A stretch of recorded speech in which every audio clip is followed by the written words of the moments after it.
With nearly 70 officially licensed Magic the Gathering books, countless short stories, and 200 different sets, there's a long line of lore when it comes to the game that we all love. I personally am a huge fan of the storyline, but as someone who doesn't have the attention span to read a single book, let alone 270 plus texts on top of all the reading I do for school, I know very little of the actual storyline. With that said, I am starting a new series exploring the lore of Magic the Gathering, one book at a time. I personally have taken on the liberty of reading all the Magic the Gathering books and giving y'all a fun, comprehensive video outlining each one so you can understand the flavor and story of each card better. I will also do my best throughout the stories to put up any cards that might relate so you get the connections. We're going to be taking the series in as close to chronological order as I can get, starting with The Thran by J. Robert King. This book is essentially a prequel to everything that's happened in the world of Magic, before the Brothers' War, before the Five Colors of Magic, before history itself. Set on Dominaria. Ooh, that's my plane. This plane is ruled by the Thran, a group of powerful artificers capable of building great machines with the use of power stones. Super strong rock. But there are dangers with such power. The book opens with war, the Battle of Megadon Defile. We see races of every kind on this plane allied together: dwarves, minotaurs, cats, elves, Viashino, humans, and machines, and penguins. The Alliance marches through the Megadon Defile against the city of Halcyon, where Yawgmoth attacks them with Phyrexians. What does any of this really mean, though? It's rewind time. Glacian, super smart artificer, stabbed with Power Stone. Now that was not very nice, Mr. Gix, was it? I'm sorry, I'm super sick and found this Korok, and thought you might want it in your side. Oh, Gix, now get back to work. Glaceon goes to all the healers in the Thran, and no one can heal him effectively. His wife, Vervec, comes along and thinks up an idea of the ages. Hey, so you know that one guy we exiled from everywhere because he sucked? Well, he's pretty smart. I'm sure if we invite him back, he'll be super helpful. Enter Yawgmoth. And to be fair, he is for a bit. He diagnoses Glacian and everyone in the Caves of the Damned, an underground city filled with the infected, with phthisis.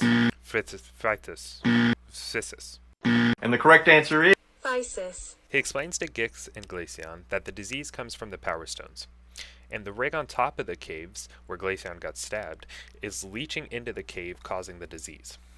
So, hey, I kind of represent all the sick in the caves in this book, and this kind of pisses us off. Because it's all your fault. So I'm going to leave, and then soon I'm going to come back and kill all of you. Is that okay? Okay. Wait, I've got free cure. My man Zod over here helped me out. He's the town healer. Now we just got to inject some liquid metal into you, and you're all set. Yeah, okay, yeah, sounds good. Yeah, good, okay, good. Sounds good, yeah.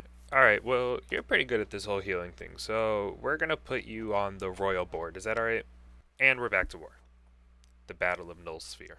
Yawgmoth captures this powerful artifact called the Null Sphere, launches it into orbit, and is now the Null Moon, which can somehow take control of all the artifacts. Yawgmoth has the sick citizens go down to the caves, while the healthy ones rejoin society. Glacian seems to not respond to the medicine and continually gets worse. But while this happens, Yawgmoth has just been chilling with Verbeck, making her fall in love. We meet a new character, Dyfed. She strolls up wanting to meet Glaceon. Wow, I love your work, Glaceon. It's really impressive. Hey, do you want to help me do cool stuff? Who are you? Doesn't matter. Do you want to or not? Sure, why not? By the way, a little secret. Yawgmoth has been diluting the doses of medicine he sends to Gix and the people in the Caves of the Damned. What? A council of the Alliance we spoke to in the very beginning with all the different species of animals approaches the Thran with an interesting proposal. So, like, this Yawgmoth guy has committed countless war crimes and brutal experiments on us, so either you exile him or we declare war. The Thran vote and ends 50-50 on whether to exile or keep Yawgmoth. But because Yawgmoth is on the board, he has the last vote. Immediately after, Yawgmoth takes over the Thran and imprisons everyone that's important to the city. He forces Rebecca to call Dyfed back and transport the elders to a different plane, which ends up being Mercadia. Yawgmoth brings Glaceon down to the Caves of the Dam, where he finds out, oh, this is no longer a cave. This is one giant experimental lab.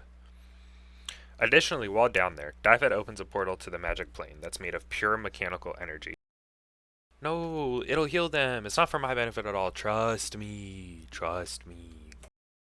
Speaking of trusting me, I know why your husband is sick. I just have to take out the shards of a power stone that are stuck inside of him. This new land of pure mechanical energy ends up being called Phyrexia, which means continual progress, the opposite of continual degradation. While this is happening, the Alliance's army is attacking him. Yawgmoth completely decimates the First Alliance's army.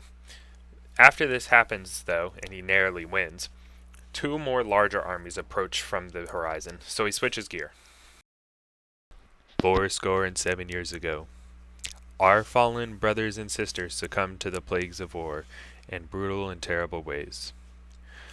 What I'm trying to say is run for your life. Go, go, go to the portal. Go in the portal. Run! Hey, so what you're doing is not nice, and I'm gonna stop you. I'm gonna experiment on you, my precious. Yawgmoth proceeds to nuke the entire plane of Dominaria and convinces the survivors to come through the portal. Upon seeing the monsters that live there and what they would become, they try to flee back to Dominaria but are turned into newts, which are little baby Phyrexians. As the only surviving individual in the Thran, Rebecca is holding 2 pieces of the Power Stone, and she decides to put them on the portal, sealing Yawgmoth in Phyrexia forever. For now. The end. Essentially, we just saw Yawgmoth start a war, capture everybody, get sealed in this plane of pure mechanical energy opened by Dyfed that he manipulated. And now we won't hear from him for a while because he's stuck there. Pretty much all of the Thran and all of this area on Dominaria, Halcyon, is completely destroyed. Completely nuked. There is nobody left. Rebecca sends into the noxious gas that the nukes caused and stuff like that. And she's presumed to have died. Additionally, there's these monsters in Phyrexia that he's been brewing up while this war has been going on for years and years, and that's why the elders and everybody that was surviving that was trying to come through the portal tried to flee. But he turned all of the survivors into these little newts. That way, he could experiment on them more. So we'll hear from this guy later, right? If you know anything about magic, Yawgmoth is not done. But he is for now, because he's stuck in Phyrexia. For this card of the week, we're going with Muldrotha the Gravetide. It's 3 and a Sultai, which is black, green, and blue. Legendary creature, elemental avatar. During each of your turns, you may play a land and cast a permanent spell of each permanent type from your graveyard. And then she is a 6/6. This card's honestly really good. Everybody knows it's really good. Really fun in Commander. I was told to feature this card because it's my friend's favorite deck, favorite commander, and they got the Fractured Foil one. Honestly, beautiful card though. I love the art on all the Muldrotha, and it's just super strong. Just mill and then play a little graveyard stuff. Super fun. If you want the opportunity for your favorite card to be featured in the next card of the video, comment. I'll see what I can make happen. But later we'll cover the next book in the series. Thank you for watching. Have a good one.